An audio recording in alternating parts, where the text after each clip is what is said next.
মহিলাটা অনেক অবাক হয়ে তার স্বামীর মুখের দিকে দেখতে শুরু করে। তখন সে তার স্বামীর মুখের উপরে আজব একটা দাগ দেখার পর সবকিছুই বুঝে যায়। এজন্য সে অনেক রেগে তার স্বামীর কাছ থেকে তালাক নিয়ে নেওয়ার সিদ্ধান্ত নেয়, যার কারণে এরপর থেকে সেই এক মাথাওয়ালা ছোট্ট বাচ্চাটা তার বাবার সাথেই থাকতে শুরু করে। কিন্তু সেই দুনিয়াতে প্রত্যেকটা মানুষের কাছেই দুইটা করে মাথা থাকার কারণে সেই এক মাথাওয়ালা ছেলেটাকে নিয়ে সবাই অনেক মজা করত।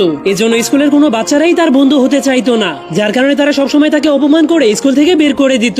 এজন্য সে সবসময় নিজেকে নিয়ে দুই মাথাওয়ালা হয়ে যাওয়ার কল্পনা করত।